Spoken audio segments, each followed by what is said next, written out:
Hello. It's Anonymous, and we're talking via phone because we just finished watching episode 5 of Thundercats. And, oh my goodness, what did you think, Jim Dog? It was awesome. Yeah, it was freaking great. It was so great, and it started off with Panthro, and he's such a badass. What did you think about the new Panthro? Well, when it comes to this new Panthro, I give him, it's just deserved. Just deserved.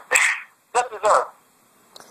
He is by far, I think, better personality than the last one. Because the original Panthro was good. I did like him. But this one is like more badass. Definitely, and he's not listening to the young pups. He was doing his own direction, and I think he's the strongest. What do you think? Well, I think he's basically the more experienced of the group. He's been through war, he's been through all that stuff, that battle after battle. And I like the fact that he doesn't just blindly obey Lionel. He has to earn his loyalty. I really liked, and I know it's going to be a shock to most people because whoever knows me knows I hate backstories. I hate the past. I hate, flashbacks. But for some reason, at this episode, I really liked the flashbacks. They were informative. It showed how the character built, and I really enjoyed it. Like I enjoyed, knowing the history, and it was interesting how mumm-ra was released, right? Yes, that I liked. I like how let's just call him Toothy because he has one tooth. I know. Here's a dental problem. You would think with the technology now. But, yeah, so it was very interesting because we didn't know that he was the one that released him.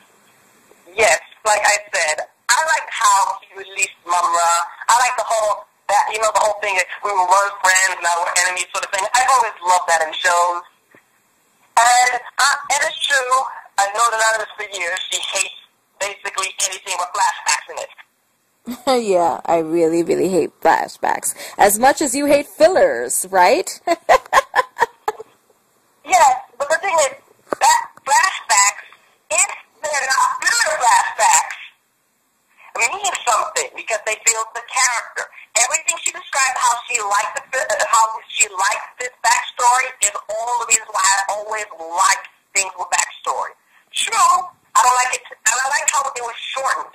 I don't like, I said, everyone knows there's a bunch of other shows that do backstory for like 3 or 4 episodes until people get the point. Exactly. I mean, that's why I really hate it, because it drags, and then it's the background music, woo, and the wind, and the slow motion. It's like, get to the point. Exactly. Like, I know an entire series that just starts with 1 episode, and then the entire rest of the series, 25 episodes, nothing but flashback. Oh, gosh, I can't. But anyway, back to Thundercats. Let's focus. So, I mean, I really love this episode, but the ending, what was up with that? Well, I like the fact that since Lionel, showed he could hold his own, that he, earned a little type of respect, but there's all the others won't be ended. Can I ride the car? No. Yeah, that's it. I know. It's again, and did it start with the music theme? Oh, the 11-second. I mean, I know you guys are sick of hearing me say that, but it's getting old. It's getting annoying. That's the only pet peeve that I really have right now, is that there's no opening thing. When we were kids, the music was the main thing to get us all hyped. Yes, but also the endings. Every time the original Thundercats usually end, they always end with a piece of the theme from Thundercats. They always ended like that. Mm-hmm. Let's look at the ending of it. I can't let it go. This ending is so abruptly. The original, they still have the episode like a moral, there was no moral, right? Yeah. And then, you know, then they did do a laugh. And, then they did the theme song, and then that's how they ended. yeah, where the frick is Snarf? Okay, so, Did you see him? See the kid? Oh, he was with the kids? I didn't even notice. You know, because, yeah. All right, well, you know, I still think that, you know, they left it off like kind of like a cliffhanger-ish, like giving people just a little taste of what the show is really going to be about. And like I said, I can't wait to, you know, see what happens. Even the cliffhanger ending, they just abruptly end it. It's like you're watching a movie, someone presses the stop button, like that. Exactly. Like that, you know what it's like they say the ending, and you expect, you know, like some music, and then the end scene to build up like in a movie. Mm-hmm. Yeah. So what do you predict for next week? Well, next week they're gonna have more Panzo, like because he's making the show now. Of course, he's making the show. he's the show right now. He saved me from like saying, you know, screw this. Yeah, you know? so Lino was still believing, always my favorite from a nostalgic point of view. You know, from the original Lino. You know, not to mention, he has a little ego in this one. He was like, I'm the king. You know? I don't mind it a little bit because he has to show some arrogance since he was basically a prince. Mm-hmm.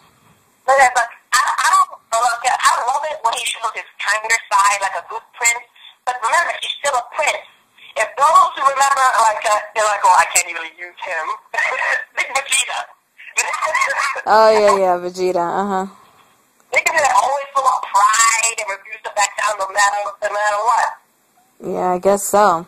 He's a prince of a fallen race, right? Mm-hmm. Lino, prince of a fallen race, but the race still exists, it's just he's lost his kingdom. Same thing, you have to have some pride. Yeah, I guess so. He's going from, what, emo to now arrogance. So let's see next week what he decides to be now. You know what I'm saying? Always has arrogance. He's a prince. But when it comes down to it, because he has to, learn, how to be a true king. He never had that, the time because of what happened. He has to learn that he has to, sometimes waver than someone who has more experience. Yeah. Said, let's do this. He should think things through and stop saying that he's better and, automatically agree to that because he has more experience with it. Yeah, I guess. All right. Anything that you want to add that we didn't mention except for the pink crystals aside from that? Anything that you want to mention? Oh, yeah. Like I said, next episode should have more pencil, but I wouldn't mind, like the others to have a shine. Give, Tigra, Chitara. Hell, get the kids some weapons in the next one. That'll be a good episode. Yeah, it's them training, doing something useful. You know what I mean? Yeah. In the first episode, we were looking for, they want to look for some city. Let them find the city or some artifacts that lead to the city, and, and those artifacts could be their weapon. Oh. And mind you, he hasn't done Sight Beyond Sight since the first one, right? Yeah, but I think that in this one it has limitations. The original one basically, I think you can do whatever you want with the Sight Beyond Sight. Yeah, no, I got you. I think he only does things if it's in his mind focus. If he knows exactly what he wants, and maybe the general location, maybe he'll pop up like that. All right, well, I guess we'll see them next week.